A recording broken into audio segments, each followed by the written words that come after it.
ಪ್ರಿಯ ಆಸರೆ ಟಿ ವೀಕ್ಷಕರಿಗೆ ಇದು ನನ್ನ ಸಾಕ್ಷಿ ಕಾರ್ಯಕ್ರಮಕ್ಕೆ ಸ್ವಾಗತ ನಾನು ಬಯಸ್ತಾ ಇದ್ದೇನೆ.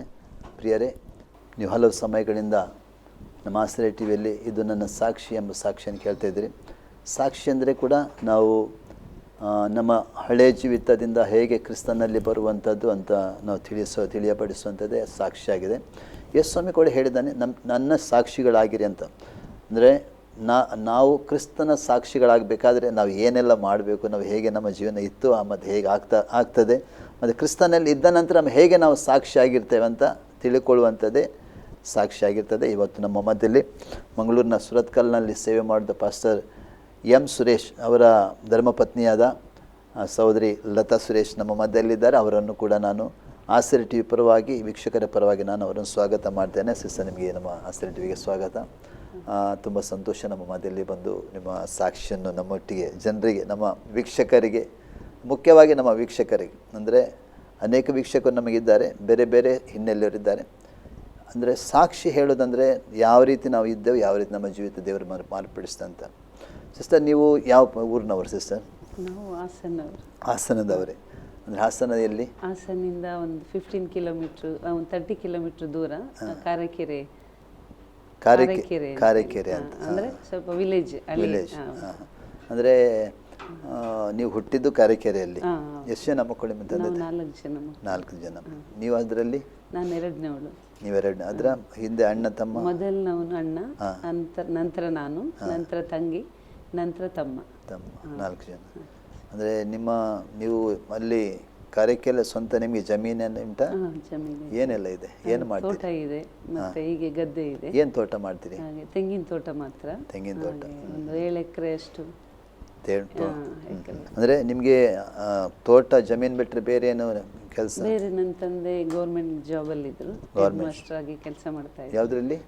ಸ್ಕೂಲ್ ಹೆಡ್ ಮಾಸ್ಟರ್ ಆಗಿದ್ರು. ಸ್ಕೂಲ್ ಹೆಡ್ ಮಾಸ್ಟರ್ ಆಗಿದ್ದು. Okay, present. ಟೀಚರ್ ಮಗಳು. ಆ ರೀತಿ. ಮತ್ತು ನಿಮ್ಮ ಹೇಗಿತ್ತು ಸಿಸ್ಟರ್, ನಿಮ್ಮ ಬಾಲ್ಯ ಜೀವಿತ ಹೇಗಿತ್ತು? ಬಾಲ್ಯ ಜೀವಿತ ಅಂದರೆ ನಮ್ಮ ತಂದೆನೇ ಟೀಚರ್ ಆದ ಕಾರಣ ಅವರದ್ದೇ ಶಾಲೆಗೆ ಹೋಗ್ತಾ ಇದ್ವಿ. ಹಾಗೆ ಚಿಕ್ಕಂದಿನಿಂದ ಒಂದು 8th ಸ್ಟ್ಯಾಂಡರ್ಡ್ 7th ಸ್ಟ್ಯಾಂಡರ್ಡ್ ತನಕ ನಮ್ಮ ತಂದೆ ಒಟ್ಟಿಗೆ ಇದ್ದೆವು.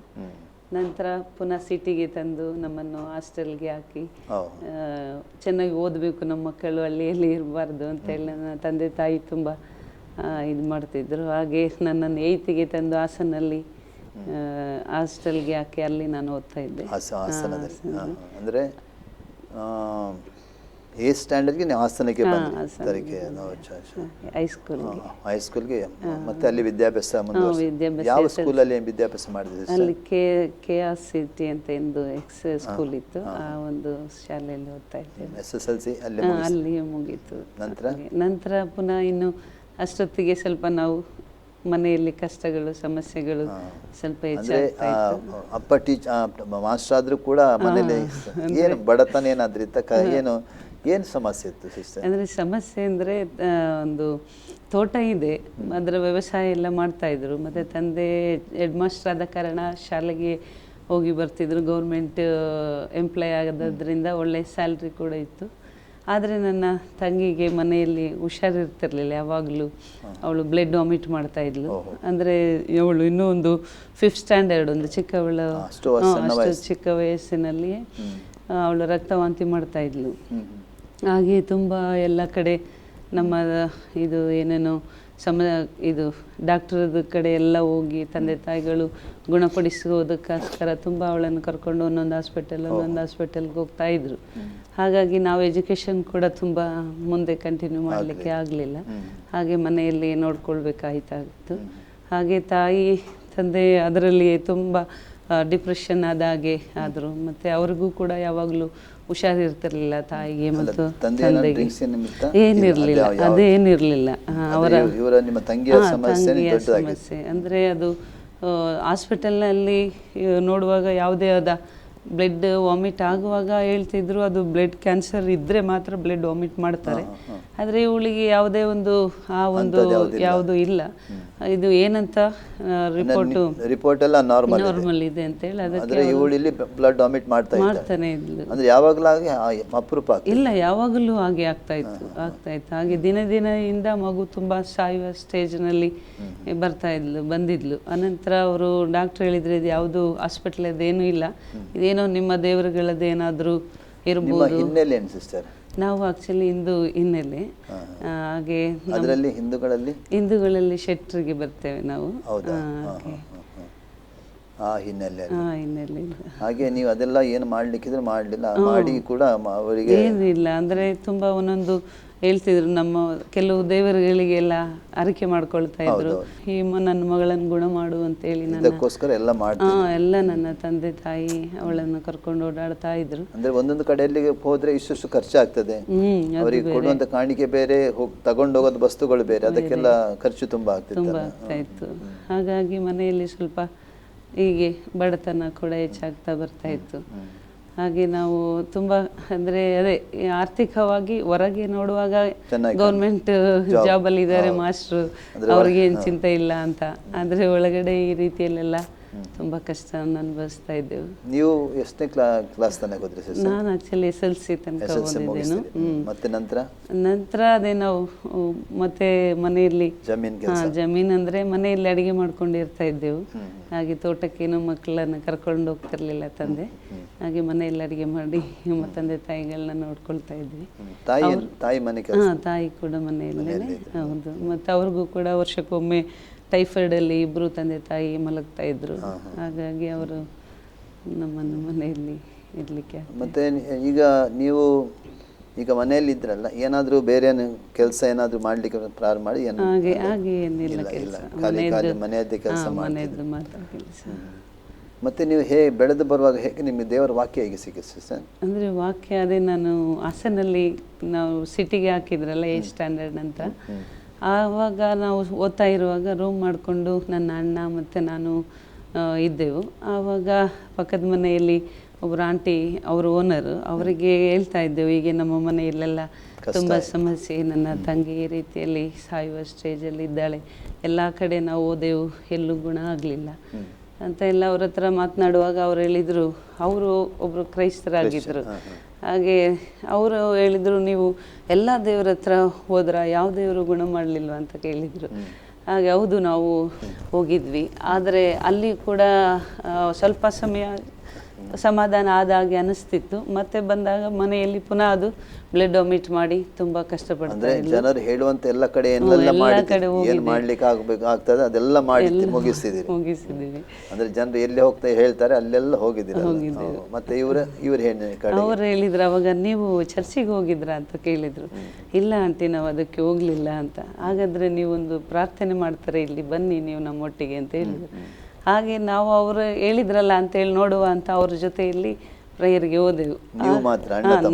ನಾನು ಮತ್ತೆ ನನ್ನ ಅಣ್ಣ ಇಬ್ಬರು ನೋಡುವ ಅಂತ ಹೇಳಿ ಹೋದೆವು. ಮತ್ತೆ ಅಲ್ಲಿ ಹೋಗುವಾಗ ಪ್ರೇಯರ್ ಮಾಡ್ತಾ ಇರುವಾಗ ಎಲ್ಲ ಜನರು ಎಲ್ಲರೂ ಅಲ್ಲಿ ಪ್ರೇಯರ್ಗೆ ಎಂದು ಬರ್ತಿದ್ರು. ಹಾಗೆ ನಾವು ನೋಡುವಾಗ ನಮಗೂ ಕೂಡ ಒಂದು ರೀತಿಯಲ್ಲಿ ಸಮಾಧಾನ ಅಂತ ಅನ್ನಿಸ್ತು. ಹಾಗೆ ನಾವು ನಮ್ಮ ತಾಯಿಗೆ ಹೋಗಿ ಹೇಳಿದೆವು, ಈ ರೀತಿಯ ಪಕ್ಕದ ಮನೆಯವರು ಹೇಳಿದರು, ಅಮ್ಮ ನೀವು ಬನ್ನಿ ಅಲ್ಲಿ ನೋಡಿ, ಇವಳಿಗೆ ನನ್ನ ತಂಗಿಗೆ ಗುಣ ಆಗ್ಬೋದು ಅಂತ ಹೇಳಿ ಅವಳಿಗೆ ಕರೆದ್ವಿ. ನಮ್ಮಮ್ಮನಿಗೆ ಹೇಳಿದ್ವಿ. ಅವಾಗ ಅಮ್ಮ, ಹೌದಾ, ನಾವು ಇದನ್ನೆಲ್ಲ ಬಿಟ್ಟು ಅಲ್ಲೆಲ್ಲ ಹೋಗ್ಬಾರ್ದು, ಅದೆಲ್ಲ ಕ್ರಿಶ್ಚಿಯನ್ನವ್ರದ್ದು, ಅದು ಫಾರಿನ್ ದೇವರು, ನಾವೆಲ್ಲ ಇಷ್ಟೆಲ್ಲ ದೇವರುಗಳಿದಾವಲ್ಲ ಅವ್ರನ್ನೆಲ್ಲ ನಾವು ಮಾಡಬೇಕು, ಅಲ್ಲಿ ಹೋದರೆ ಹೋಗ್ಬಾರ್ದು ಅಂತ ಹೇಳಿದರು. ಹಾಗೆ ಇಲ್ಲ ಅಮ್ಮ, ಅಲ್ಲಿ ಬನ್ನಿ ನೀವು, ನಾವು ಹೋಗಿ ನೋಡುವ ಫಸ್ಟ್ ಏನಂತ ಹೇಳಿ. ಇಲ್ಲ, ಅಲ್ಲಿ ಒಳ್ಳೆ ಪ್ರೇಯರ್ ಎಲ್ಲ ಮಾಡ್ತಾರೆ, ನಮಗೆ ಖುಷಿ ಆಯಿತು ಅಂತ ಹೇಳಿ. ಆಗ ನನ್ನ ತಂಗಿಯನ್ನು ಕೂಡ ಕರ್ಕೊಂಡು ಹೋದೆವು. ಅವತ್ತು ನೋಡುವ ಯಾವ ದೇವರಾದ್ರೇನು, ಗುಣ ಆದರೆ ಸಾಕು ಅಂತೇಳಿ ಹೋದ್ವಿ. ಆನಂತರ ಅಲ್ಲಿ ಅವರು ಪಾಸ್ಟ್ರು ಪ್ರೇಯರ್ ಮಾಡಿದ ಕೂಡಲೇ ಇವಳ ಮೈ ಮೇಲೆ ಏನು ಹೊರಗೆ ಬಂದು ಎಲ್ಲ ಮೈ ಮೇಲೆ ನಾವು ಏನೇನು ಮಾಡುತ್ತಾ ಬಂದಿದ್ದೆವು, ಅರಿಕೆ ಮಾಡಿ ಎಲ್ಲೆಲ್ಲಿ ಪೂಜೆ ಮಾಡಿ ಎಲ್ಲೆಲ್ಲಿ ಹೋಗಿ ಏನೇನು ಮಾಡಿದೆವು ಎಲ್ಲ ಸ್ಟೋರಿಯನ್ನು ಹೇಳಲಿಕ್ಕೆ ಶುರು ಮಾಡಿದ್ವು. ಸುಮಾರು ಒಂದೊಂದು ನಾವು ಏನೇನು ಪೂಜೆ ಮಾಡ್ತಿದ್ದೆವು ಎಲ್ಲವೂ ಬಂದು ಅವೇ ಮಾತಾಡ್ತಾ ಇದ್ದೆವು. ಮತ್ತು ಅವರು ಹೇಳಿದರು, ನೋಡಿ ಅಂದ್ರೆ ನಿಮ್ಮ ತಂಗಿ ಹೇಳುದು ನಾನು ಅವನು ನಾನು ಇವನು ನೀವು ಎಲ್ಲೆಲ್ಲಿ ಹೋಗಿದ್ದೀರಿ ಹೋಗಿದ್ದೆವು. ಯಾವ್ಯಾವ ಕಡೆ ಹೋಗಿದ್ದು ಅದೆಲ್ಲ ಒಳಗೆ ಉಂಟು.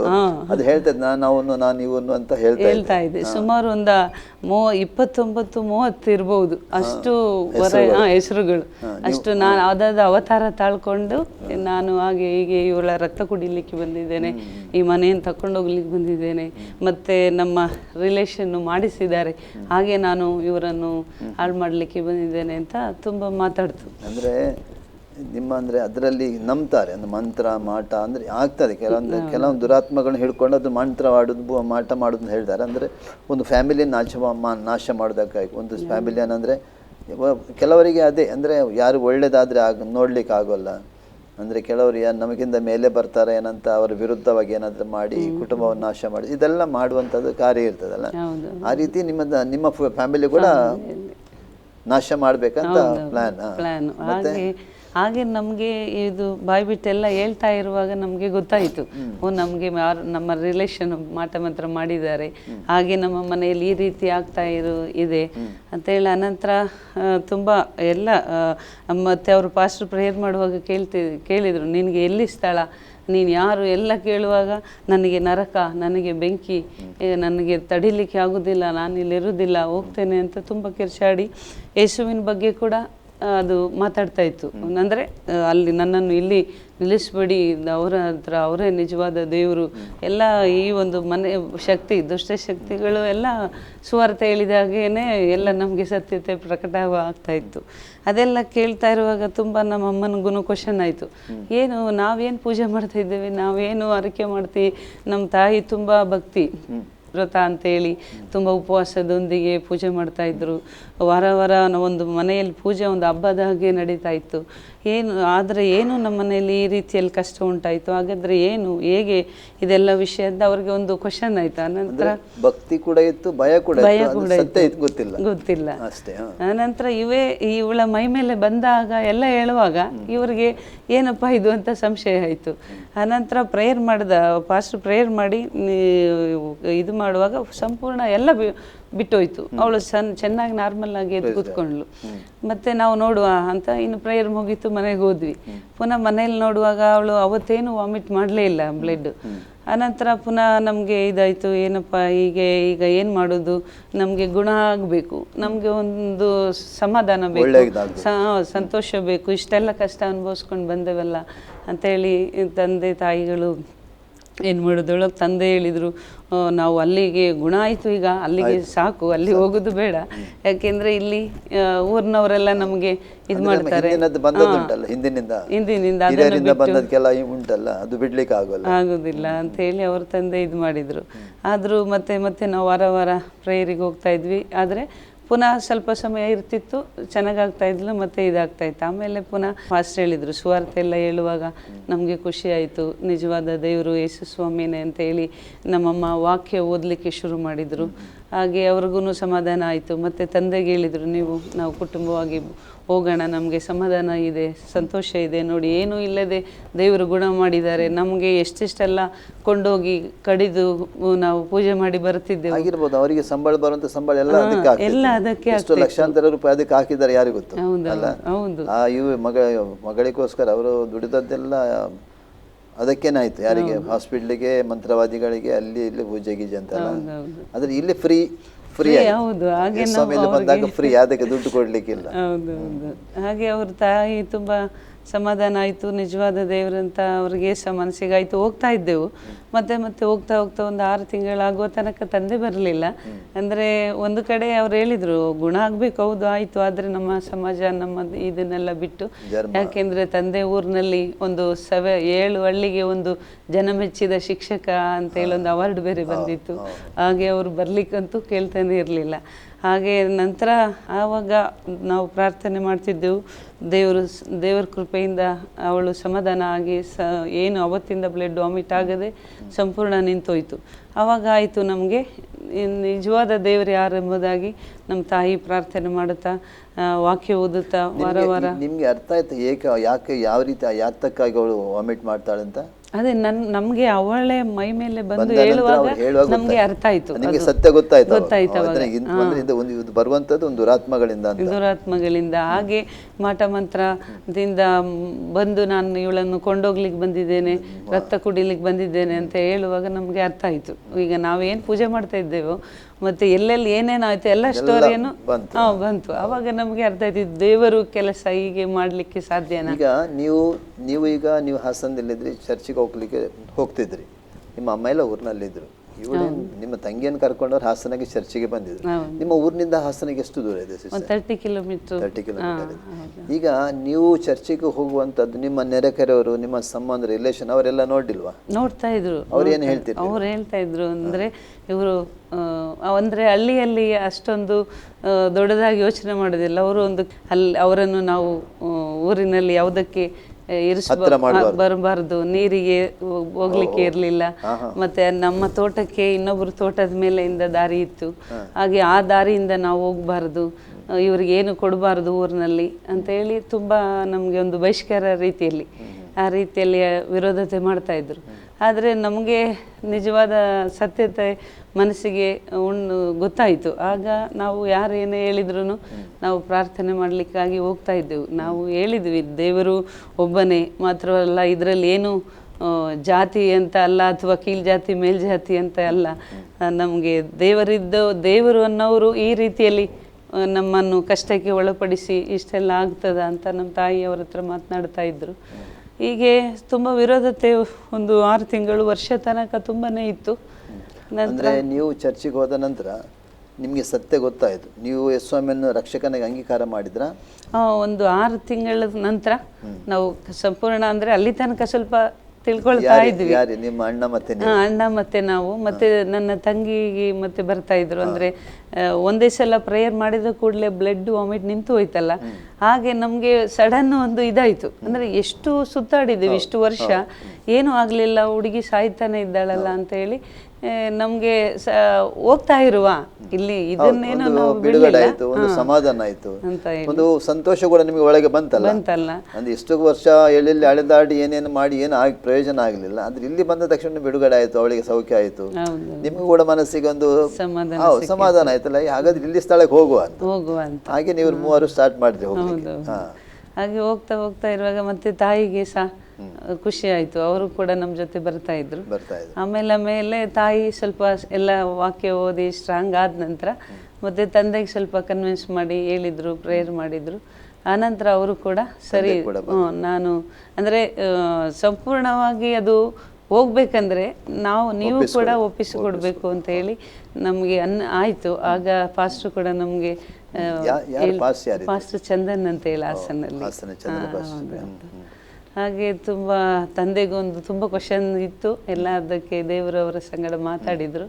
ನಂತರ ಅವರು ಕೂಡ ಎಲ್ಲವನ್ನು ಬಿಟ್ಟು ನಾವು ಎಲ್ಲರೂ ಕುಟುಂಬ ಸಮೇತ ಒಂದೇ ಸಲ ಕುಟುಂಬ ಸಮೇತ ಕರ್ತನ ಕಡೆಗೆ ಹಾಗೆ ಫ್ಯಾಮಿಲಿ ಒಮ್ಮೆಲೇನೆ ಕರ್ತನ ಕಡೆಗೆ ಅವರಿಗೆ ಕಷ್ಟ ಆಗ್ಲಿಲ್ಲ. ನಂತರ ಹೆಡ್ ಮಾಸ್ಟರ್ ಆಗಿದ್ರಲ್ಲ, ಹಾಗೆ ಅಂದ್ರೆ ಅನೇಕ ಜನರು ಕೇಳಕ್ಕೆ ಅವರು ಉತ್ತರ ಕೊಡ್ಲಿಕ್ಕೆ ಕಷ್ಟ ಇತ್ತು ಅವ್ರಿಗೆ. ಆದ್ರೂ ಅವರು ಅವರ ಜೀವಿತದಲ್ಲಿ ಆದು ಬಂದಂತ ಎಲ್ಲ ಸಂಗತಿಯನ್ನು ಅನುಭವಿಸಿದ್ರಲ್ಲ, ಅದರಲ್ಲಿ ಜನರಿಗೆ ಹೇಳ್ತಿದ್ರು. ಆಗ ಅವರು ತುಂಬಾ ಒಂಥರ ಅವರನ್ನು ಇದು ಮಾಡಿದ್ರು. ಆಮೇಲೆ ಮಾಸ್ಟ್ರು ಪ್ರೇಯರ್ ಮಾಡಿದ್ರೆ ಗುಣ ಆಗ್ತದೆ ಅನ್ನುವ ರೀತಿಯಲ್ಲಿ ದೇವರು ಒಂದು ರೀತಿ ಅವರನ್ನು ಕರ್ಕೊಂಡು ಹೋದ್ರು. ಹಾಗೆ ಅವ್ರಿಗೊಂದು ಜ್ವರ ಬರಲಿ, ಒಂದು ಅವ್ರ ಮನೆ ಹಸುಗೆ ದನಕ್ಕೆ ಏನಾದರೂ ಹುಷಾರಿಲ್ಲದೆ ಇರಲಿ, ಅಥವಾ ಯಾರಾದರೂ ಹುಷಾರಿಲ್ಲದೆ ಇದ್ದರೆ ಅವರು ಮಾಸ್ಟ್ರು ಮಗಳಿಗೆ ಗುಣ ಆಗಿದೆ, ಮಾಸ್ಟ್ರು ಪ್ರೇಯರ್ ಮಾಡಿದರೆ ಗುಣ ಆಗ್ತದೆ, ಅವರನ್ನು ಕರೀರಿ ಅಂತೇಳಿ ಆ ರೀತಿಯಲ್ಲಿ ವಿರೋಧತೆ ಒಂದು ಸುಮಾರು 1 ವರ್ಷ 2 ವರ್ಷ ತನಕ.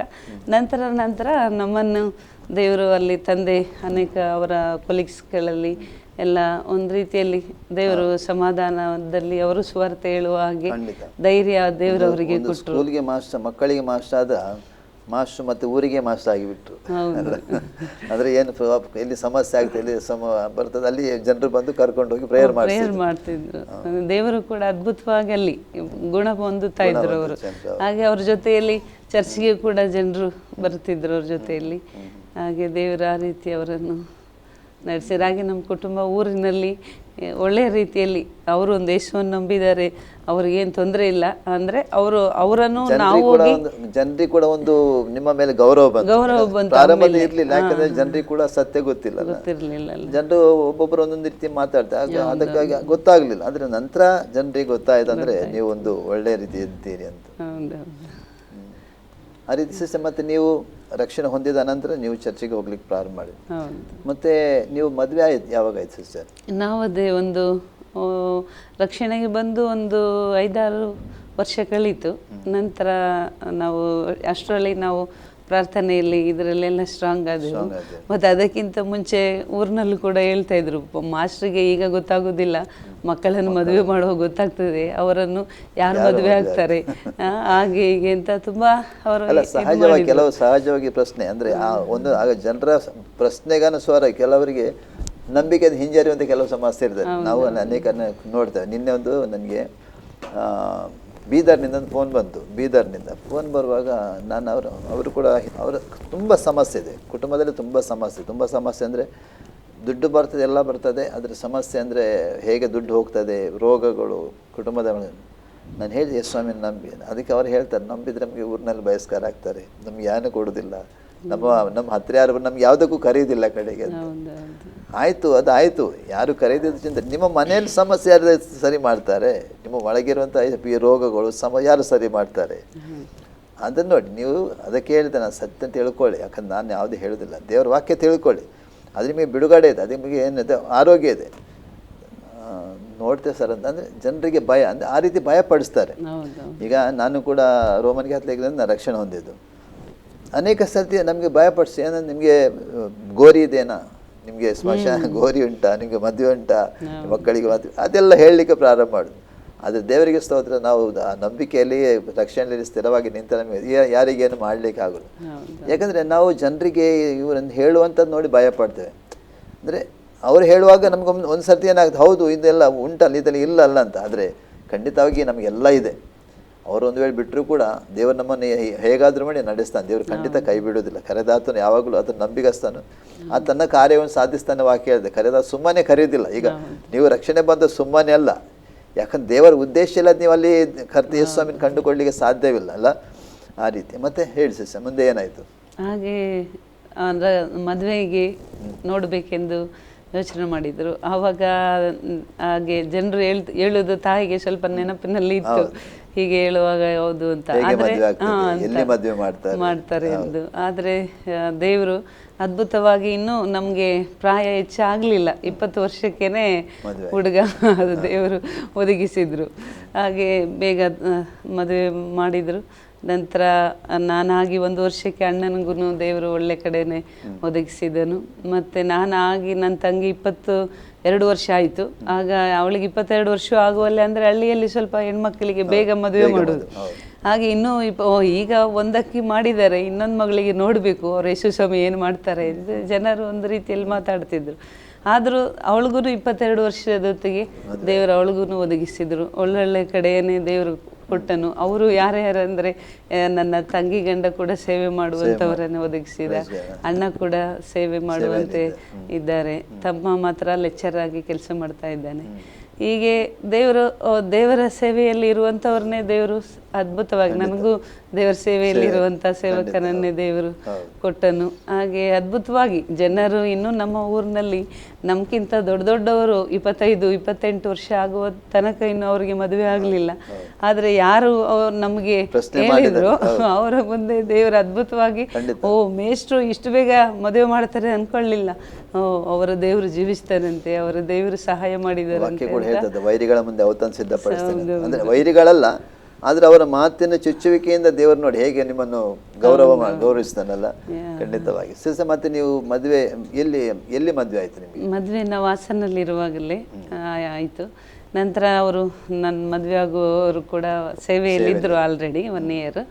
ಆನಂತರ ಒಟ್ಟಾಗಿ ನಾವು ಸೇವೆಗೆ ಇಳಿದೆವು. ನಿಮಗೆ ಸೇವೆಗೆ ಆಸಕ್ತಿ ಇತ್ತ ಮುಂಚೆ? ಸೇವೆಗೆ ಆಸಕ್ತಿ ಅಂದರೆ ದೇವರ ಬಗ್ಗೆ ಪ್ರೀತಿ ಭಯ ಅನ್ನೋದಿತ್ತು.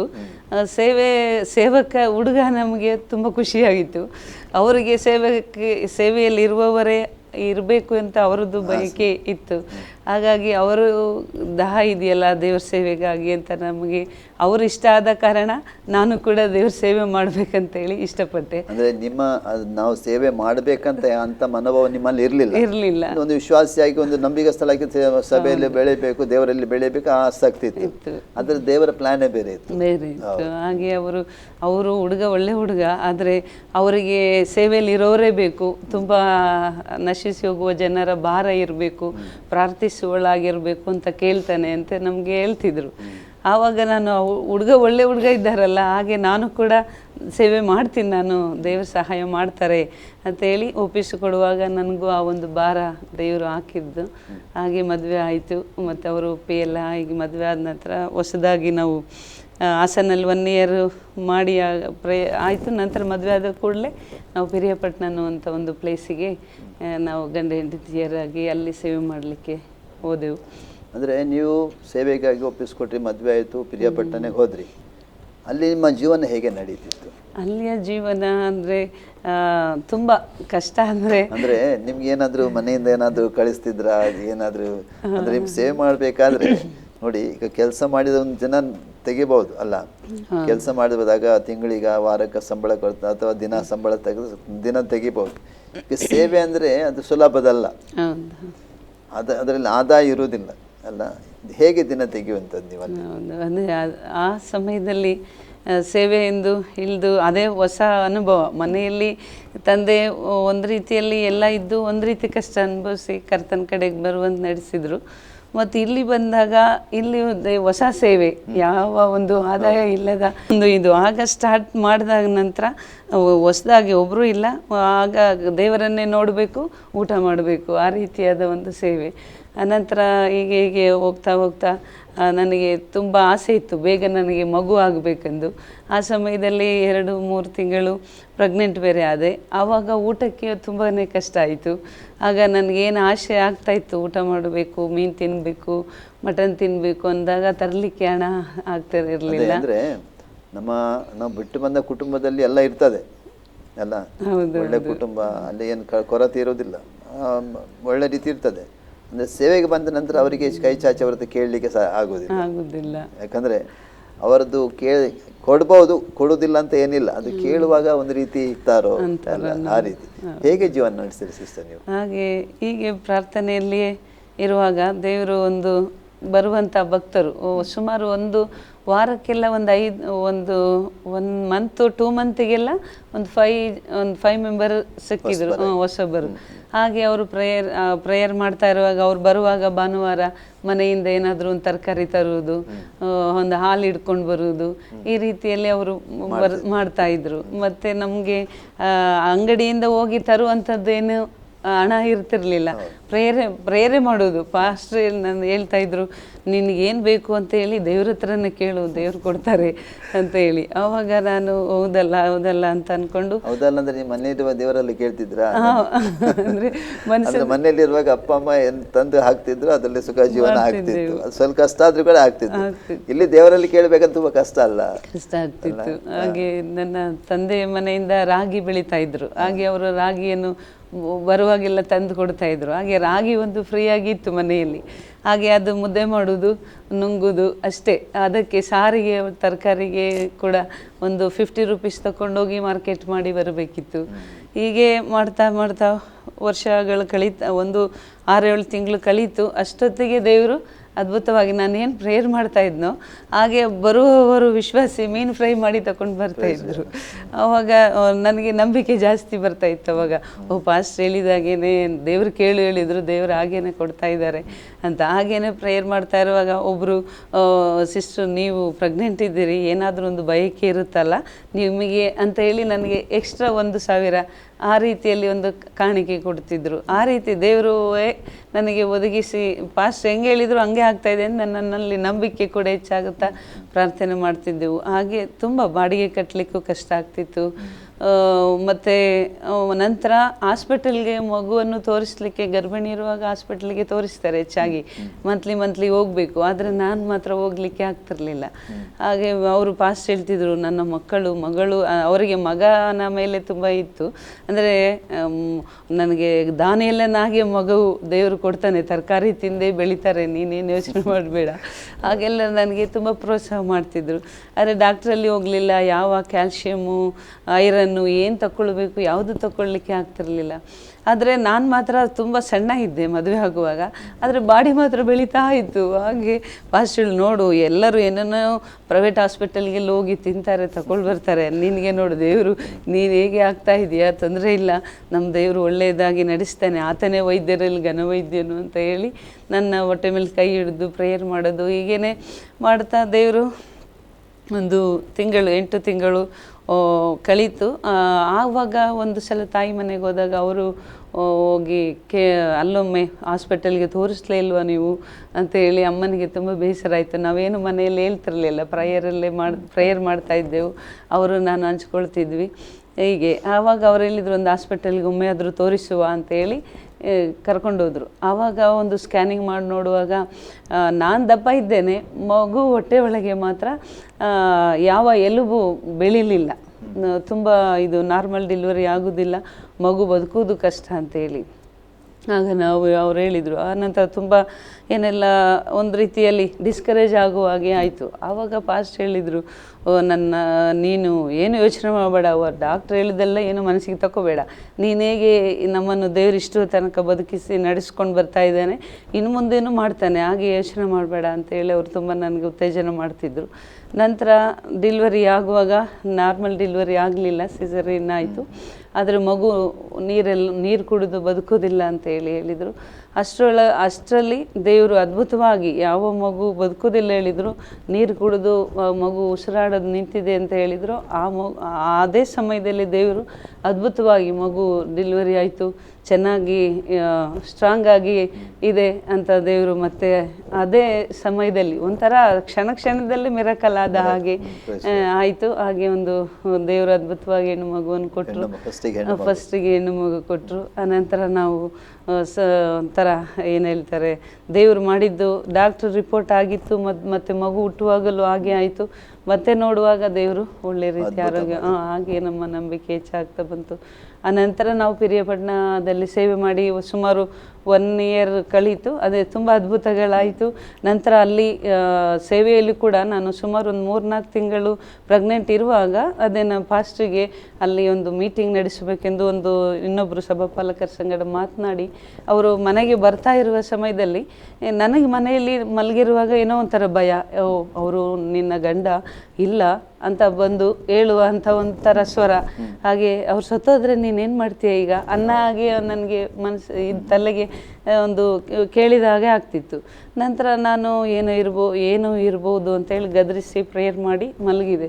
ಮತ್ತೆ ನೋಡುವಾಗ ಸುಮಾರು ಒಂದು 7 ಗಂಟೆಗೆ ಇವರು ಇರಲಿಲ್ಲ, ಹುಣಸೂರು ಎಂಬ ಸ್ಥಳಕ್ಕೆ ಹೋಗಿದ್ರು. ಅಲ್ಲಿಂದ ಬಂದು ಮತ್ತೆ ಅವರು ಹೇಳಿದ್ರು ಸ್ಟೋರಿ. ನನಗೆ ತುಂಬ ಶಾಕ್ ಆಯಿತು. ದೇವರು ಹೇಗೆ ಮೊದಲು ತನ್ನ ಮಕ್ಕಳಿಗೆ ತಿಳಿಸಿ ಪ್ರೇಯರ್ ಮಾಡಿಸ್ತಾರೆ ಅನ್ನೋದಕ್ಕೆ ಅವರಿಗೆ ಮಾತಾಡಿ ಹಿಂಗೆ ಹೊರಗೆ ಬರ್ತಾ ಇದ್ದಾರಂತೆ ಒಂದು ಕಾಂಪೌಂಡು ಸ್ಥಳದಲ್ಲಿ.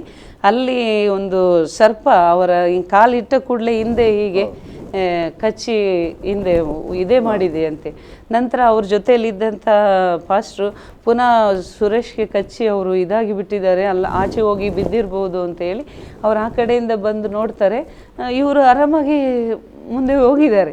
ಅಲ್ಲಿ ಅದು ಕಚ್ಚಿದ ದೃಶ್ಯವನ್ನು ನೋಡಿದ ಮಗು ಅವರು ತುಂಬ ಜ್ವರ ಬಂದ ಹಾಗೆ ಆಗಿದೆ. ಮಗು ಕೂಡ ಅಂಕಲ್ ಅಂತ ಕಿರ್ಚಿ ತುಂಬ ಗಾಬರಿ ಆಗಿದ್ದಾರೆ. ನಂತರ ನೋಡುವಾಗ ಅಲ್ಲಿ ದೇವರು ಆ ಒಂದು ಅನಾಹುತದಿಂದ ತಪ್ಪಿಸಿದ್ದಾರೆ, ಏನಾಗಲಿಲ್ಲ ಅಂತ ಹೇಳಿ ಬಂದು ನನಗೆ ಸಾಕ್ಷಿ ಹೇಳಿದರು. ನಂತರ ಅಲ್ಲಿ ಅವಾಗ ನನಗೆ ನೆನಪಾಯಿತು, ಬೆಳಿಗ್ಗೆ ನನಗೆ ನಿನ್ನ ಗಂಡ ತೀರಿ ಹೋದ್ರೆ ನೀನೇನು ಮಾಡ್ತೀಯ ಅಂತ ಹೇಳಿ ಸೈತಾನ ನನಗೆ ಎದುರಿಸಲಿಕ್ಕೆ ನೋಡಿದ. ಆದರೆ ನನ್ನ ದೇವರು ಅದ್ಭುತವಾಗಿ ಕಾಪಾಡಿದ್ದಾರೆ ಅಂತ ಹೇಳಿ ದೇವರಿಗೆ ಸ್ತೋತ್ರ ಹೇಳಿದ್ದೀವಿ. ಹಾಗೆ ತುಂಬ ಅದ್ಭುತಗಳು ಒಂದು ಪಿರಿಯಾಪಟ್ಟಣ ಏರಿಯಾದಲ್ಲಿ 2 ವರ್ಷ ಮಹಿಮೆಯಾಗಿ ದೇವರು ನಡೆಸಿದನು. ಬಡತನ ಇತ್ತು, ಆದರೂ ದೇವ್ರ ಸೇವೆಯಲ್ಲಿ ಸಂತೋಷವನ್ನು ಕೊಡ್ತಾ ಇದ್ರು. ಮತ್ತು ಅದ್ಭುತವಾಗಿ ಆಮೇಲೆ ಜನರು ಅದೇ ಹೇಳ್ತಾರಲ್ಲ ಏನು ಬೇಕು ಮನೆಗೆ ಅದನ್ನು ದೇವರು ಅವ್ರ ಸಂಗಡ ಮಾತನಾಡಿ ಅವ್ರ ಮನೆಗೆ ಬರುವಾಗ ಹಿಡ್ಕೊಂಡು ಬರ್ತಾ ಇದ್ರು. ಹೀಗೆ ಅಲ್ಲಿ ಸೇವೆ ಒಂದು 2 ವರ್ಷ ಕಳೆದು ನಂತರ ಅದನ್ನು ಇನ್ನೊಬ್ಬರಿಗೆ ಅದನ್ನು ಒಪ್ಪಿಸಬೇಕಾಯಿತು. ಹಾಗೆ ಕೊಟ್ಟು ನಾವು ಮತ್ತೆ ಮಂಗಳೂರಿಗೆ ಪಟ್ಟಣದಲ್ಲಿರುವಾಗ ಏನಾದರೂ ಸಭೆಗೆ ಸೇವೆಗೆ ಅಂದ್ರೆ ಹಿಂಸೆ ಏನಾದರೂ? ತುಂಬಾ ಹಿಂಸೆ ಇತ್ತು ಅಲ್ಲಿ. ಅಂದರೆ ಆರಾಧನೆ ಸಮಯದಲ್ಲಿನೇ ಒಂದು ಸಂಡೆ ನಡೆಸುವಾಗಲೇ ಕ್ರಿಸ್ತ ವಿರೋಧಿಗಳು ತುಂಬ ಅಂದರೆ ಒಂದು ಆರಾಧನೆ ನಡೆಯುವಾಗಲೇ ನಡಿಬಾರ್ದು ಈಗಲೇ ಎಂಬುವಂಥ ಒಂದು ಇದು, ನಿನ್ನನ್ನು ಏನು ಶಿಲುಬೆಗೆ ಯೇಸುವನ್ನು ಹೇಗೆ ಹಾಕಿದ್ದಾರೆ ಹಾಗೆ ನಿನ್ನನ್ನು ಉಲ್ಟಾ ಮಾಡಿ ಹಾಕ್ತೇವೆ, ಈಗ ನಿಲ್ಲಿಸಬೇಕು ಅನ್ನುವಂಥ ಒಂದು ಇದು ಗಲಾಟೆಗಳೆಲ್ಲ ಆಯಿತು. ಅಂಥ ಸಮಯದಲ್ಲಿ ಆರಾಧನೆ ಮಾಡುವಾಗ ಈಗ ನೀವು ಡಿಸ್ಟರ್ಬ್ ಮಾಡಬಾರ್ದು, ನೀವು ಸ್ವಲ್ಪ ಕುತ್ಕೊಳ್ಳಿ ಮತ್ತೆ ಏನಂತ ಮಾತಾಡೋಣ, ನಿಮಗೆ ಗೊತ್ತಿಲ್ಲದೆ ಈ ರೀತಿಯಲ್ಲೆಲ್ಲ ಮಾಡೋದು ಸರಿಯಲ್ಲ ಅಂತ ಹೇಳಿ ನಿಲ್ಲಿಸುವಾಗ ತುಂಬ ಅವರಿಗೆ ಕೂಗಾಟ ಕಿರ್ಚಾಟ ಎಲ್ಲ ಮಾಡಿದರು. ಆದರೂ ಅಷ್ಟು ಪ್ರೇಯರ್ ಮಾಡುವ ತನಕ ನಾನು ಹೊರಗೆ ಬರೋದಿಲ್ಲ, ನಾನು ಪ್ರಾರ್ಥನೆ ಮುಗಿಸಿಯೇ ನಿಮ್ಮ ಸಂಗಡ ಮಾತನಾಡ್ತೇನೆ ಅಂತ ಹೇಳುವಾಗ ಅವರು ತುಂಬ ಎಲ್ಲ ಕಾಂಪೌಂಡ್ ಮೇಲೆ ಸುಮಾರು ಒಂದು 30-40 ಜನರ ತನಕ ಇದ್ರು ಅನಿಸುತ್ತೆ. ಅವರು ಎಲ್ಲ ಕೂಗಾಡೋದು, ನೀನು ಏನು ನಿನ್ನನ್ನು ಇಷ್ಟೊತ್ತಿಗೆ ಯಾರು ಮೇಲೆ ಅಧಿಕಾರಿಯನ್ನು ನಾನು ಭೇಟಿ ಮಾಡ್ಬೋದಿತ್ತು, ನಿನ್ನನ್ನು ಭೇಟಿ ಮಾಡ್ಲಿಕ್ಕೆ ಆಗ್ತಾ ಇಲ್ವಲ್ಲ, ಹಾಗೆ ಹೀಗೆ ತುಂಬಾ ಬೇರೆ ರೀತಿಯಲ್ಲಿ ಭಯ ಆಗಲಿಲ್ಲ. ಅದೇ ಆ ಟೈಮಲ್ಲಿ ನಾನು ಆ್ಯಕ್ಚುಲಿ ಇದು 4-5 ತಿಂಗಳು ಪ್ರೆಗ್ನೆಂಟ್ ನಾನು. ಆವಾಗ ಭಯ ಒಂದು ಕಡೆ ಇತ್ತು, ಇನ್ನೊಂದು ಕಡೆ ದೇವರು ನಮ್ಮ ಸಂಗಡ ಇದ್ದಾನೆ, ನಾವೇನು ಬೇಡದ್ದೇನು ಮಾಡ್ತಾ ಇಲ್ಲ, ನಿಜವಾದ ದೇವರನ್ನು ನಾವು ಆರಾಧಿಸ್ತಾ ಇದ್ದೇವೆ, ಅದಕ್ಕೂ ಇಷ್ಟು ವಿರೋಧತೆ ಇದೆ ಅಂದರೆ ಹೇಗೆ ಅನ್ನುವಂಥ ಒಂದು ಮನಸ್ಸಿನಲ್ಲಿ ಧೈರ್ಯ ದೇವರು ಕೊಟ್ಟರು.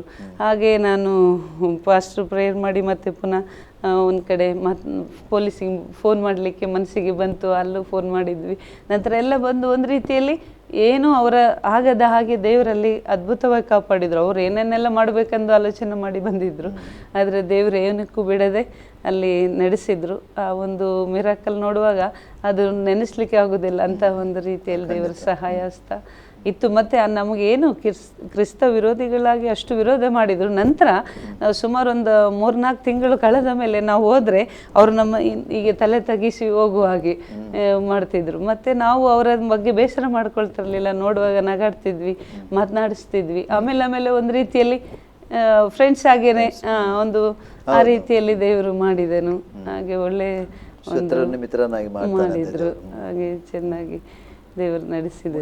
ಎಷ್ಟು ವರ್ಷ ಸೇವೆ ಮಾಡಿದ್ರಿ ಅಲ್ಲಿ? ಅಲ್ಲಿ ಒಂದು 2 years ಮಾಡಿದ್ವಿ. ನಂತರ ಅಲ್ಲಿಂದ ಮಂಗಳೂರು ಬಂಟ್ವಾಳಕ್ಕೆ ಬಂದೆವು ನಾವು, ಬೇಸ್ ರೋಡ್ಗೆ. ಹಾಗೆ ಅಲ್ಲಿ ಬಂದು ಅಲ್ಲಿ 1 ವರ್ಷ ಸೇವೆ ಮಾಡಿದೆವು. ಅಲ್ಲಿಂದ ಮತ್ತೆ ಸುರತ್ಕಲ್ಗೆ ಮತ್ತೆ ಬಂದೆವು. ಈ ಸುರತ್ಕಲ್ನಲ್ಲಿ ಹೇಗೆ ಸೇವೆ ನಡೀತಿತ್ತು ಪ್ರಾರಂಭದಲ್ಲಿ? ಪ್ರಾರಂಭ ಸ್ವಂತ ಮನೆ ಏನಾದ್ರೂ ಇತ್ತಾ? ಸುರತ್ಕಲ್ಲಲ್ಲಿ ಇರಲಿಲ್ಲ, ಮತ್ತು ಅಂದರೆ ಬಾಡಿಗೆಯಲ್ಲಿ ಇದ್ದೆವು, ಮತ್ತು ಪ್ರೇಯರ್ ಕೂಡ ಬಾಡಿಗೆಯಲ್ಲೇ ನಡೆಸ್ತಾ ಇದ್ದೆವು. ಹೀಗೆ ತುಂಬ ಸುರತ್ಕಲ್ನಲ್ಲಿಯೂ ತುಂಬ ವಿರೋಧತೆ. ಆರಾಧನೆ ಎವ್ರಿ ಸಂಡೇ ಆರಾಧನೆ ಮಾಡಬೇಕಂದ್ರೆ ತುಂಬ ಅದ್ಭುತವಾಗಿ ದೇವರು ನಡೆಸ್ತಿದ್ರು, ಅಷ್ಟು ವಿರೋಧತೆಗಳಿತ್ತು.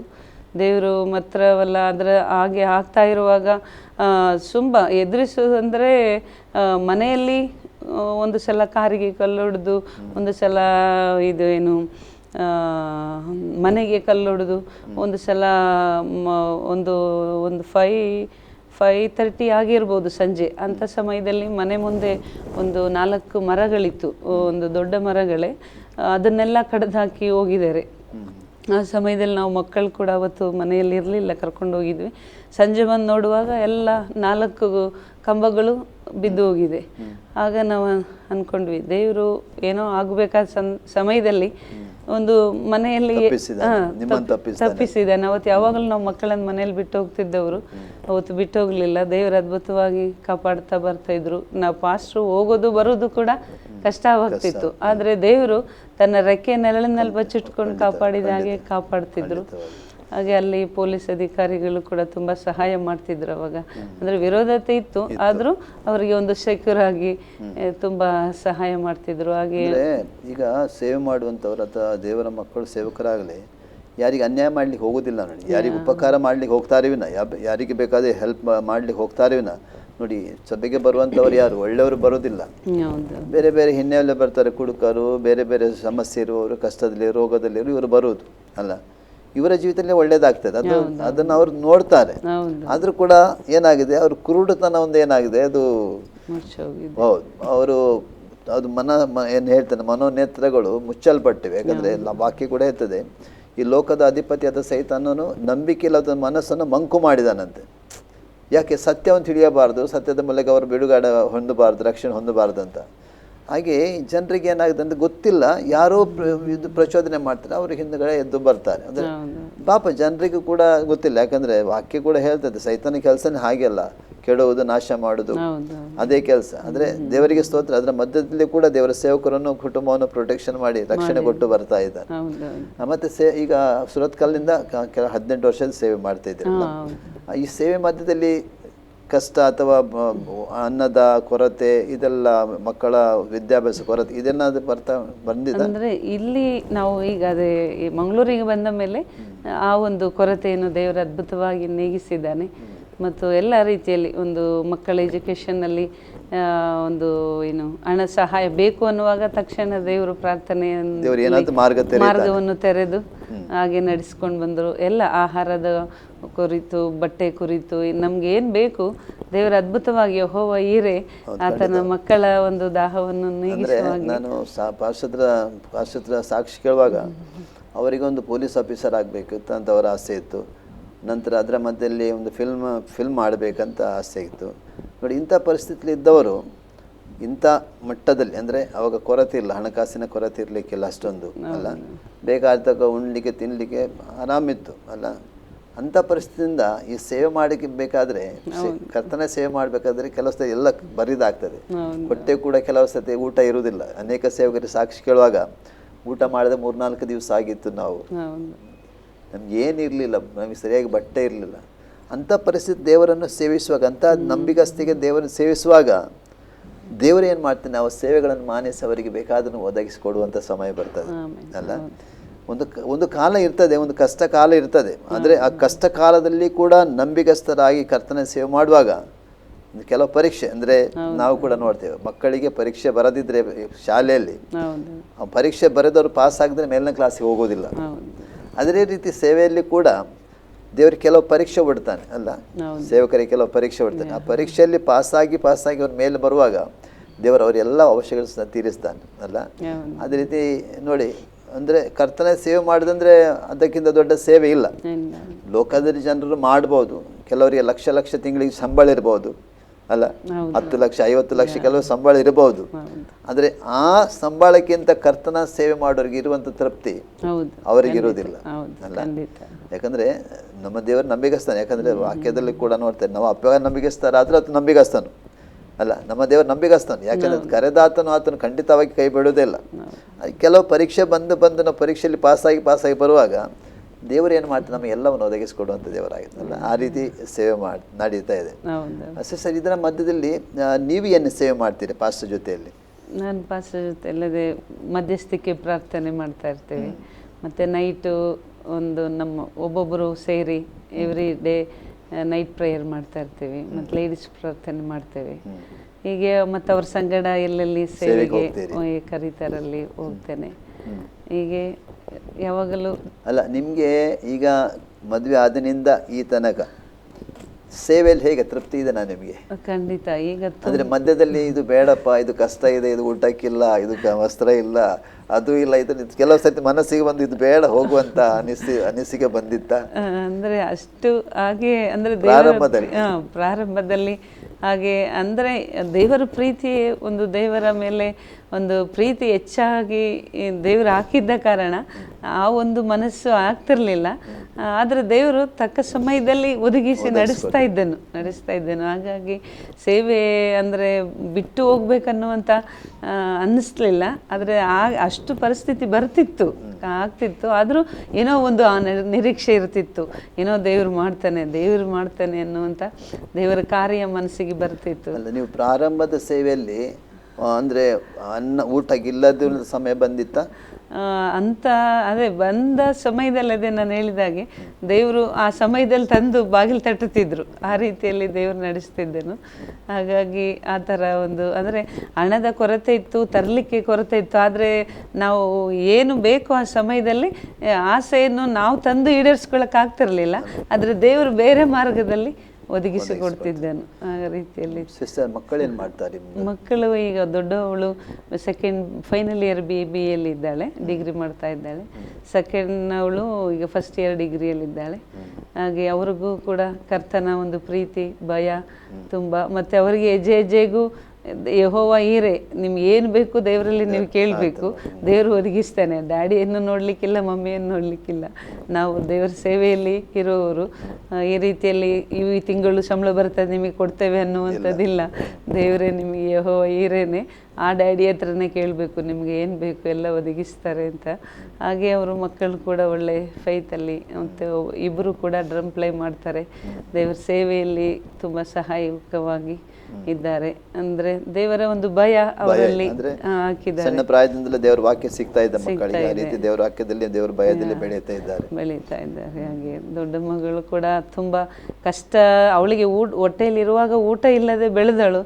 ಆದರೆ ಈಗ ದೇವರ ಒಂದು ಭೋಜನ, ದೇವರ ವಾಕ್ಯದ ಒಂದು ಊಟ, ಒಂದು ದೇವರ ಪ್ರೀತಿ, ಒಂದು ಸೇವೆ ಭಾರ, ಕೆಲವೊಂದೊಂದ್ಸಲ ಇತರರಿಗೆ ಉತ್ತೇಜನ ಮಾಡ್ತಾಳೆ.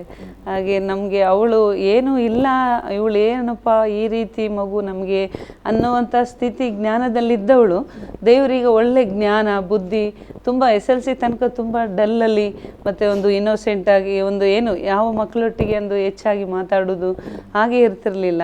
ಆದರೆ ಈಗ ಸೆಕೆಂಡ್ PUC ದಾಟಿದ ನಂತರ ಅವಳಲ್ಲಿ ದೇವರ ಕಾರ್ಯ, ದೇವರು ಮಾಡುವಂಥದ್ದು, ಒಂದು ಇತರರ ಸಂಗಡ ಮಾತಾಡುವುದಾಗಲಿ, ದೇವರ ಪ್ರೀತಿಯಾಗಲಿ, ಅವಳ ಒಂದು ನಡತೆ ಗುಣ ಎಲ್ಲ ವಿಷಯದಲ್ಲಿ ಒಂದು ರೀತಿಯಲ್ಲಿ ದೇವರು ಅವಳನ್ನು ಪಾಸ್ಟ್ ದಾನಿಯೇಲನಾಗಿ ನನ್ನ ಮಗಳು ಹುಡ್ತಾರೆ ಅಂದ ಹಾಗೇನೆ ಈಗ ನಾನು ಅದನ್ನು ಕಾಣ್ತಾ ಇದ್ದೇನೆ. ಆಗ ದೇವರು ಅದೇ ಕೊರತೆ ಇದ್ದಾಗಲೂ, ಆದರೆ ಅದು ಇನ್ನೊಂದು ರೀತಿಯಲ್ಲಿ ದೇವರು ಒಳ್ಳೆಯ ಒಂದು ಮಾರ್ಗದಲ್ಲಿ ನಡೆಸಿದ್ದೇನೆ. ಮಕ್ಕಳು ಏನಾಗಬೇಕಂತ ಆಸೆ ಇದೆ ಸಿಸ್ಟರ್ ನಿಮಗೆ? ಮಕ್ಕಳು ದೇವರ ಸೇವೆಯಲ್ಲಿ ಬೆಳಿಬೇಕು, ಇತರರ ಮಧ್ಯದಲ್ಲಿ ದೇವರ ನಾಮವನ್ನು ಮಹಿಮೆ ಪಡಿಸಬೇಕು ಅಂದು, ಮತ್ತು ದೇವರ ಸೇವೆಗಾಗಿ ಅವರು ಹಗಲು ರಾತ್ರಿ ಏನು ಅವರು ಓದುತ್ತಾರೆ, ಒಳ್ಳೆ ಡಿಗ್ರಿ ಮಾಡ್ತಾರೋ ದುಡಿತಾರೋ ಎಲ್ಲವೂ ಕರ್ತನ ಕಾರ್ಯದಲ್ಲಿ ಅವರು ನಿಮ್ಮ ಜೊತೆಯಲ್ಲಿ ಪ್ರೇಯರಲ್ಲೇ ಭಾಗಿಯಾಗ್ತಾರೆ. ಹೌದು ಸಿಸ್ಟರ್, ಈಗ ನೀವು ಸೇವೆ ಮಾಡ್ತಾ ಇದ್ದೀರಿ, ಈಗ ಪಾಸ್ಟಿಗೊಂದು ದರ್ಶನ ಇರ್ತದೆ, ಇಂಥದ್ದು ಸೇವೆ ಮಾಡಬೇಕು, ಹೀಗೆ ಸೇವೆ ಮಾಡಬೇಕಂತ. ನಿಮ್ಮ ಏನಿದೆ, ನಿಮ್ಮ ಏಮ್ ಏನಿದೆ ಸೇವೆಯಲ್ಲಿ, ಏನು ಮಾಡಬೇಕು, ಹೇಗೆ ಹೋಗ್ಬೇಕಂತ ನಿಮಗೆ ಒಂದು ಏಮ್ ಇರ್ತದೆ. ಅಂದರೆ ನೀವಿರ್ಬೋದು, ಒಂದು ಲೇಡೀಸ್ ಮೀಟಿಂಗ್ ನೀವು ನಡೆಸ್ಬೋದು, ಈ ಥರ ಬೇರೆ ಸೇವೆಯಲ್ಲಿ ಇರ್ಬೋದು. ಅದು ನಿಮಗೆ ಏನು ಆಸೆ ಇದೆ, ನಿಮ್ಗೆ ಯಾವ ರೀತಿ ಸೇವೆ ಮಾಡಬೇಕು? ನಿಮ್ಮ ಪಾಸ್ಟದ್ದಲ್ಲ, ಪಾಸ್ಟ್ ದರ್ಶನನೇ ಒಂದು ರೀತಿ ಇರ್ತದೆ, ಪಾಸ್ಟ್ ದೇವ್ರ ದರ್ಶನ ಕೊಡ್ತಾನೆ. ನಿಮಗೆ ನಿಮ್ಮ ಏನು ಏಮ್ ಇದೆ? ನನಗೆ ಅಂದರೆ ನನ್ನ ಒಂದು ಸ್ತ್ರೀಯರು, ಅನೇಕ ಸ್ತ್ರೀಯರು ತುಂಬ ಕಷ್ಟದಲ್ಲಿ ಇರ್ತಾರೆ. ತುಂಬ ಕಷ್ಟ ಅಂದರೆ ಕೆಲವು ಕಡೆ ಅಂದರೆ ನಮ್ಮ ಫ್ಯಾಮಿಲಿಯಲ್ಲಿ ನಮ್ಮ ಅಜ್ಜನನ್ನು ನಾನು ನೋಡ್ತಾ ಇದ್ದೆ, ಅಂದರೆ ಕುಡಿಯೋದು ಮತ್ತು ಹೊಡೆಯೋದು, ತುಂಬ ಹೆಂಡತಿಗೆ ಅಜ್ಜಿಗೆ ತುಂಬ ಹಿಂಸೆ ಕೊಡೋದೆಲ್ಲ ಮಾಡೋರು.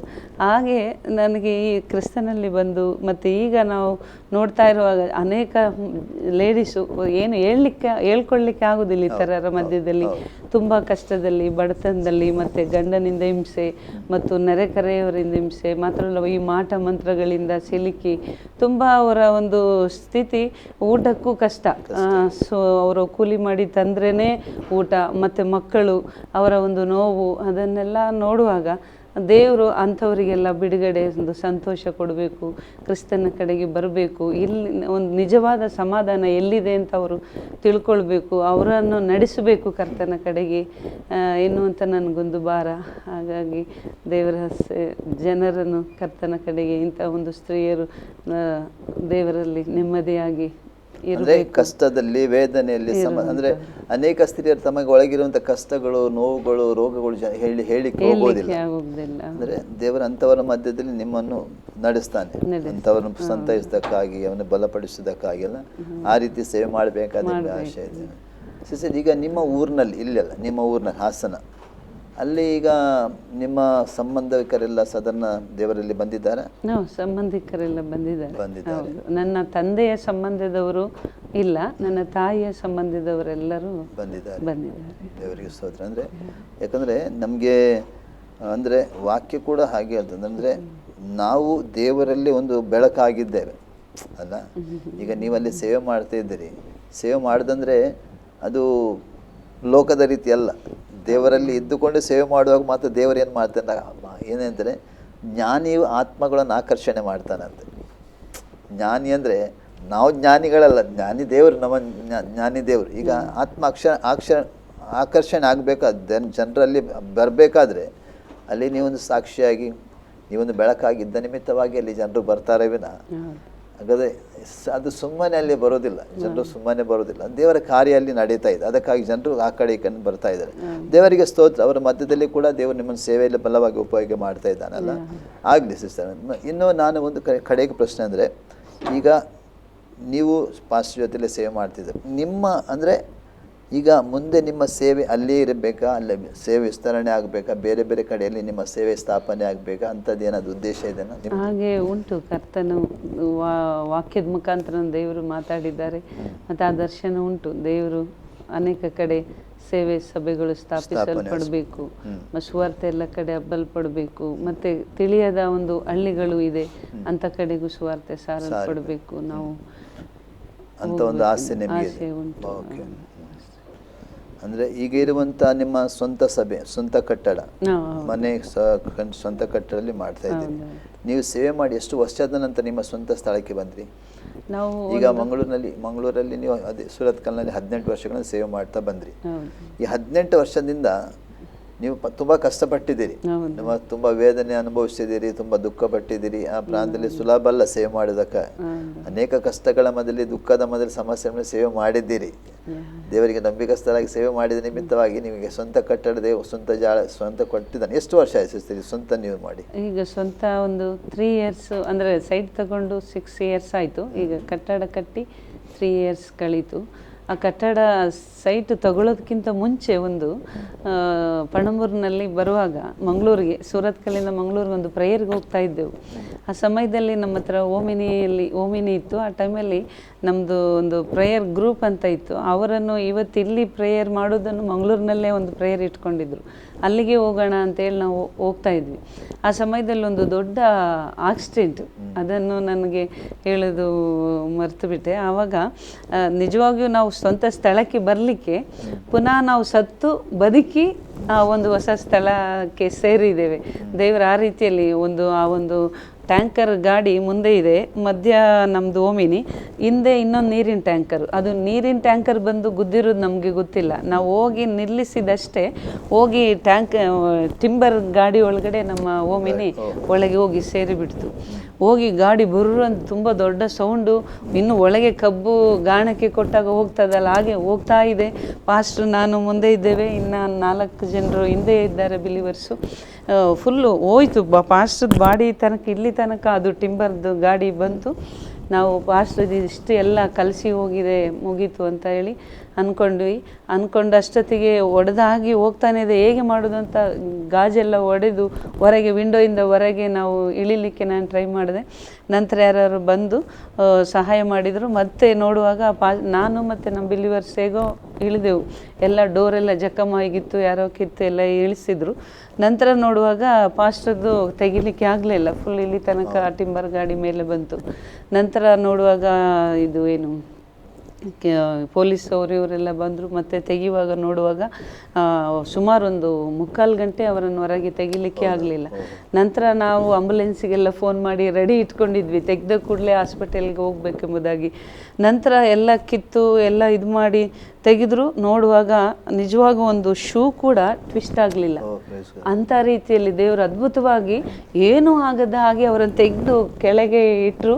ಗಾಡಿ ಮಾತ್ರ ಕಲಸಿ ಗುಜರಿಗೆ ಬಂತು ಹೊರತು ಬೇರೆ ಅದನ್ನು ರಿಪೇರಿ ಮಾಡಲಿಕ್ಕೆ ಆಗಲೇ ಇಲ್ಲ. ದೇವರು ಅಂಥ ರೀತಿಯಲ್ಲಿ ಅದೊಂದು ಆಕ್ಸಿಡೆಂಟಿಂದ ದೇವರು ತಪ್ಪಿಸಿ, ನಿಜವಾಗಿಯೂ ಅಲ್ಲಿ ಯಾರಪ್ಪ ಆ ಗಾಡಿಯಲ್ಲಿದ್ದವನ ವ್ಯಕ್ತಿ ಯಾರು ಅಂತ ಹೇಳಿ ಹುಡುಕುತ್ತಿದ್ರು.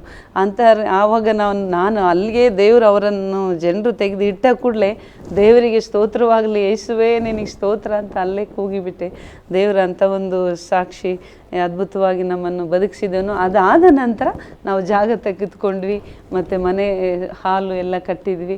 ಆಗ ನಾನು ಅಂದ್ಕೊಂಡೆ, ದೇವರೇ ನಮ್ಮನ್ನು ಅವತ್ತು ನಾವು ಹೋಗ್ಬೇಕಿತ್ತು ಈ ಹಲೋಕ ಬಿಟ್ಟು, ಆದರೆ ಬದುಕಿಸಿದ್ಯಾ ಯಾವ ಉದ್ದೇಶಕ್ಕಾಗಿ ಅಂತೇಳಿ ದೇವರ ಹತ್ರ ಪ್ರೇಯರ್ ಮಾಡ್ತಾ ಇರುವಾಗ ಈ ಊರಿನ ಆಲಯ ಕಟ್ಟಲಿಕ್ಕೆ ದೇವರು ನಮ್ಮನ್ನು ನಡೆಸಿದ್ದಾನೆ ಅಂತೇಳಿ ಸೈತಾನು ನಾಶ ನನಗದೊಂದು ಮಾಡಲಿಕ್ಕೆ ನೋಡ್ತಾನೆ, ದೇವರು ರಕ್ಷಣೆ ಕೊಡ್ತಾರೆ. ಖಂಡಿತವಾಗಿ ಅದ್ಭುತವಾಗಿ ಅಲ್ಲಿ ಒಂದು ಸ್ವಂತ ಸ್ಥಳ ತೆಗೆದು ನಡೆಸಿದ್ರು. ಈಗ 3 ಇಯರ್ಸಿಂದ ಓನ್ ಹೌಸಲ್ಲಿ ಪ್ರೇಯರ್ ನಡೆಸ್ತಾ ಇದ್ದೇವೆ. ಓಕೆ ಸಿಸ್ಟರ್, ದೇವರು ನಮ್ಮ ಆಶ್ರಯ ಟಿವಿಯಲ್ಲಿ ಬಂದು ನಿಮ್ಮ ಉತ್ತಮವಾದ ಸಾಕ್ಷಿ ಹೇಳಿದ್ರಿ. ಖಂಡಿತವಾಗಿ ನಿಮ್ಮ ಕುಟುಂಬವನ್ನು ನಿಮ್ಮ ಸೇವೆ ದೇವರು ಆಶೀರ್ವಾದ ಮಾಡಲಿ, ವಿಸ್ತರಿಸಲಿ. ನಿಮ್ಮ ಮಕ್ಕಳು ನಿಮ್ಮ ಏನು ಬಯಕೆ ಇದೆ ದೇವರೆಲ್ಲ ನೆರವೇರಿಸಲಿ ನಮ್ಮ ಪ್ರಾರ್ಥನೆ ಆಗಿದೆ. ಮತ್ತು ನಮ್ಮ ಆಶ್ರಯ ಬಂದಿದ್ದಕ್ಕೆ ನಿಮಗೆ ದೇವರ ವಂದನೆ ಹೇಳ್ತಾ ಇದ್ದೇನೆ. ಪ್ರಿಯ ಆಶ್ರಯ ವೀಕ್ಷಕರೇ, ಇದು ನನ್ನ ಸಾಕ್ಷಿ ಕಾರ್ಯಕ್ರಮ ಇಷ್ಟನ್ನು ವೀಕ್ಷಿಸದೇ ಇದ್ದೀರಿ. ನಮ್ಮ ಮಂಗಳೂರಿನ ಸುರತ್ಕಲ್ನಲ್ಲಿ ಸೇವೆ ಮಾಡುವಂಥ ಪಾಸ್ಟರ್ ಎಂ ಸುರೇಶ್ ಅವರ ಪತ್ನಿಯಾದ ಲತಾ ಸುರೇಶ್ ನಮ್ಮ ಮಧ್ಯದಲ್ಲಿ ಅವರ ಸಾಕ್ಷಿಯನ್ನು ಕೇಳಿದಿರಿ. ಖಂಡಿತವಾಗಿ ಇದರ ಮೂಲಕ ನಿಮಗೆ ಖಂಡಿತ ಉತ್ತೇಜನ ಆಗಿರಬಹುದು. ಯಾಕಂದರೆ ಸೇವೆ ಮಾಡುವಂಥ ಒಂದು ಸುಲಭದ ಕೆಲಸ ಅಲ್ಲ. ದೇವರ ಕರೆದರೆ ಮಾತ್ರ ಅದನ್ನು ಮಾಡಲಿಕ್ಕೆ ನಮಗೆ ಸಾಧ್ಯ. ಯಾಕಂದರೆ ಇದು ಮನುಷ್ಯನ ಬಲದಿಂದ ಮಾಡುವಂಥ ಕೆಲಸ ಅಲ್ಲ, ಇದು ದೇವರ ಆತ್ಮನೇ ನಮಗೆ ನಡೆಸಬೇಕು. ಆ ರೀತಿ ಅವರು ಎಷ್ಟು ಕಷ್ಟ ನೋವು ಅನುಭವಿಸಿದ್ರು ಕೂಡ ಕರ್ತನಲ್ಲಿ ಸ್ಥಿರವಾಗಿ ನಿಮಿತ್ತವಾಗಿ ದೇವರವರನ್ನು ಆಶೀರ್ವಾದ ಮಾಡಿದಾನೆ. ಅವರನ್ನೀಗ ಅವರ ಸೇವೆಯಲ್ಲಿ ಮೇಲೆ ಕೆತ್ತುವುದನ್ನು ನೋಡ್ತೀವಿ. ಖಂಡಿತವಾಗಿ ಅವರಿಗಾಗಿ ಕುಟುಂಬಕ್ಕಾಗಿ ಅವ್ರ ಸೇವೆಗಾಗಿ ಪ್ರಾರ್ಥನೆ ಮಾಡಿರಿ. ದೇವರು ಶಕ್ತವಾದ ರೀತಿಯಲ್ಲಿ ಆ ಪ್ರಾಂತ್ಯದಲ್ಲಿ ಸೇವೆ ಮಾಡೋದಕ್ಕೆ ಅಷ್ಟು ಮಾತ್ರ ದೇವರ ವಿಶೇಷವಾದ ರಕ್ಷಣೆ ಕುಟುಂಬಕ್ಕೆ ದೇವರು ಕೊಡೋದಕ್ಕಾಗಿ ನೀವು ಪ್ರಾರ್ಥನೆ ಮಾಡಬೇಕನ್ನು ಕೇಳ್ತಾ ಇದ್ದೇನೆ. ಇಷ್ಟು ತನಕ ಆಶ್ರಯ ಟಿವಿಯಲ್ಲಿ ಇದು ನನ್ನ ಸಾಕ್ಷಿ ಕಾರ್ಯಕ್ರಮ ನೋಡ್ತಾ ಇದ್ದೀರಿ. ಮುಂದೆ ಇನ್ನೊಂದು ಕಾರ್ಯಕ್ರಮ ಬರುವ ತನಕ ಆಶ್ರಯ ಟಿವಿ ವೀಕ್ಷಿಸ್ತೀರಿ. ವಂದನೆಗಳು. ಥ್ಯಾಂಕ್ ಯು ಸಿಸ್ಟರ್, ವಂದನೆ.